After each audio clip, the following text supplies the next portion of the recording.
레위기 1장. 여호와께서 회막에서 모세를 부르시고 그에게 말씀하여 이르시되 이스라엘 자손에게 말하여 이르라. 너희 중에 누구든지 여호와께 예물을 드리려거든 가축 중에서 소나 양으로 예물을 드릴지니라. 그 예물이 소의 번제이면 흠없는 수컷으로 회막문에서 여호와 앞에 기쁘게 받으시도록 드릴지니라. 그는 번제물의 머리에 안수할지니 그를 위하여 기쁘게 받으심이 되어 그를 위하여 속죄가 될 것이라. 그는 여호와 앞에서 그 수송아지를 잡을 것이요 아론의 자손 제사장들은 그 피를 가져다가 회막 문 앞 제단 사방에 뿌릴 것이며 그는 또 그 번제물의 가죽을 벗기고 각을 뜰 것이요 제사장 아론의 자손들은 제단 위에 불을 붙이고 불 위에 나무를 버려놓고 아론의 자손 제사장들은 그 뜬 각과 머리와 기름을 제단 위에 불 위에 있는 나무에 버려놓을 것이며 그 내장과 정강이를 물로 씻을 것이요 제사장은 그 전부를 제단 위에서 불살라 번제를 드릴지니 이는 화제라. 여호와께 향기로운 냄새니라. 만일 그 예물이 가축대의 양이나 염소의 번제이면 흠없는 수컷으로 드릴지니 그가 제단 북쪽 여호와 앞에서 그것을 잡을 것이요 아론의 자손 제사장들은 그것의 피를 제단 사방에 뿌릴 것이며 그는 그것의 각을 뜨고 그것의 머리와 그것의 기름을 베어낼 것이요 제사장은 그것을 다 제단 위에 불 위에 있는 나무 위에 버려놓을 것이며 그 내장과 그 정강이를 물로 씻을 것이요 제사장은 그 전부를 가져다가 제단 위에서 불살라 번제를 드릴지니 이는 화제라. 여호와께 향기로운 냄새니라. 만일 여호와께 드리는 예물이 새 번제이면 산비둘기나 집비둘기 새끼로 예물을 드릴 것이요 제사장은 그것을 제단으로 가져다가 그것의 머리를 비틀어 끊고 제단 위에서 불사르고 피는 제단 곁에 흘릴 것이며 그것의 모이 주머니와 그 더러운 것은 제거하여 제단 동쪽 재 버리는 곳에 던지고 또 그 날개 자리에서 그 몸을 찢되 아주 찢지 말고 제사장이 그것을 제단 위에 불 위에 있는 나무 위에서 불살라 번제를 드릴지니 이는 화제라. 여호와께 향기로운 냄새니라. 우리의 삶이 언제나 주님 앞에 거룩한 산제물로 드려지는 저희들이 되기를 주님의 이름으로 축원합니다. 오늘의 말씀을 보면 이스라엘 백성은 출애굽하여 시내 광야에 도착했습니다. 시내산 앞에서 그곳에서 하나님의 거룩한 성막을 짓게 되었지요. 그렇게 성막을 짓게 되니 빽빽한 구름이 그 성막을 가득 감쌉니다. 하나님의 영광이 임하였습니다. 거룩하신 하나님이 그 가운데 임하니 그 가운데 사람이 할 수 있는 것이 아무것도 없습니다. 왜 그럴까요? 사람은 죄로 가득하기 때문입니다. 하나님의 손 앞에 인간이 죄의 모습으로 다가갈 수 없습니다. 그래서 하나님 앞에 나아갈 수 없는 그런 사람들이 바로 우리들입니다. 이스라엘 백성들은 하나님의 백성이라 칭함을 받았지만 결국 그들 안에 있는 죄를 해결할 수 있는 능력이 그들 앞에 없습니다. 인간의 제약된 본성은 하나님께 다가갈 수 없는 것이지요. 이렇듯 우리의 두려움은 하나님 앞에 나아갈 수 없습니다.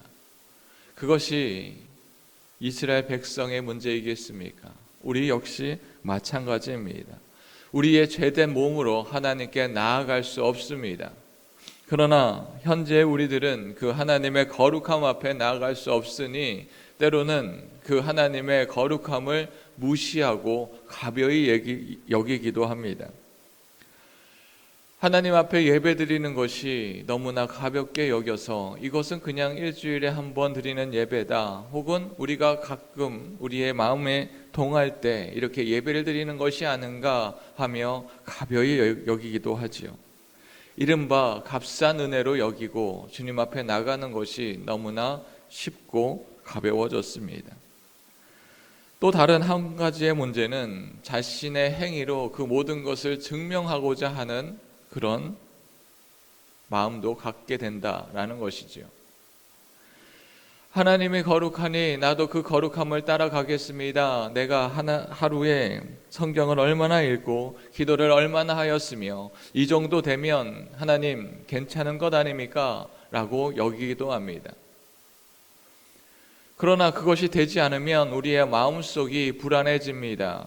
내가 왜 이것밖에 되지 않는가? 사탄의 마음에, 사탄의 그 꾀임에 우리의 마음이 흔들리기 시작하지요. 나 같은 사람이 하나님께 예배드릴 수 있단 말인가 하는 정죄감이 일어나게 됩니다. 이것이 하나님이 주시는 그 거룩한 은혜 앞에 나아가지 못하는 우리들이 되게 됩니다. 우리는 스스로의 힘으로 다가갈 수 없습니다. 그래서 하나님은 그 거룩한 그 장소에 우리를 초대하십니다. 레위기 1장 1절 말씀입니다. 여호와께서 회막에서 모세를 부르시고 그에게 말씀하여 이르시되. 하나님은 닫힌 문을 열고 먼저 부르셨습니다. 죄 많은 그 자들이 하나님 앞에 나와 예배드리게 하셨습니다. 또한 그 예배드리게 할 수 있는 길을 열어주시는 것이 바로 오늘의 말씀의 번제, 바로 제사입니다. 하나님은 제안합니다. 너희들의 그 죄가 있지만 이 자리에 와서 그 모든 죄를 소나 양에게 전가하여 하나님께 예배를 드려라. 그리하여 소나 양에게 나의 죄를 전가하는 안수를 합니다. 안수를 하는 것이 그냥 쉽게 넘기고 끝나는 것이 아니라 자신의 온 힘과 자신의 그 모든 죄를 그 소에게 전가하는 것에서부터 그 제사가 시작되는 것입니다. 나의 죄가 전가되면 그 다음에 할 수 있는 것이 무엇입니까? 그 소를 직접 죽입니다. 그리고 나면 제사장이 그 다음에 하는 것은 그 가죽을 다 벗깁니다. 그리고 내장을 다 꺼내고 마디마디마다 칼집을 냅니다. 그리고 하나님께 번제로 드려집니다. 온 사방엔 피로 덮이게 되어 있습니다. 그리고 그의 현장은 참혹할 수밖에 없습니다. 그리고 번제 위에 그 제물을 올려놓고 태우면 그 태움 냄새가 어떻게 나가겠습니까? 그런데 성경은 이렇게 이야기합니다. 이는 화제라 여호와께 향기로운 냄새니라. 그것이 어떻게 향기로운 냄새가 될 수 있습니까?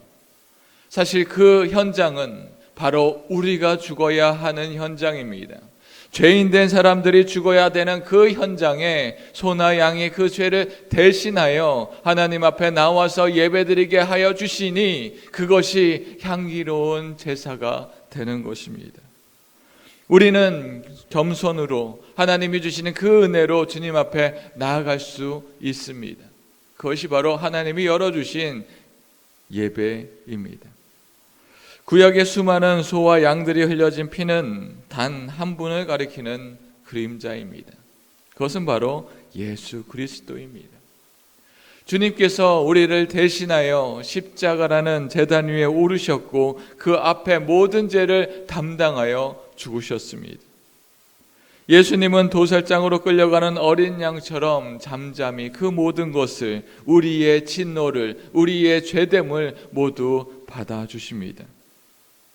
그리하여 주님께서 우리의 모든 죄를 감당하심을 통하여서 하나님께서는 그 예배를 가장 향기로운 냄새가 되게 하였고, 우리는 주님이 주신 그 은혜를 통하여 영원한 생명을, 구원을 얻게 되었습니다.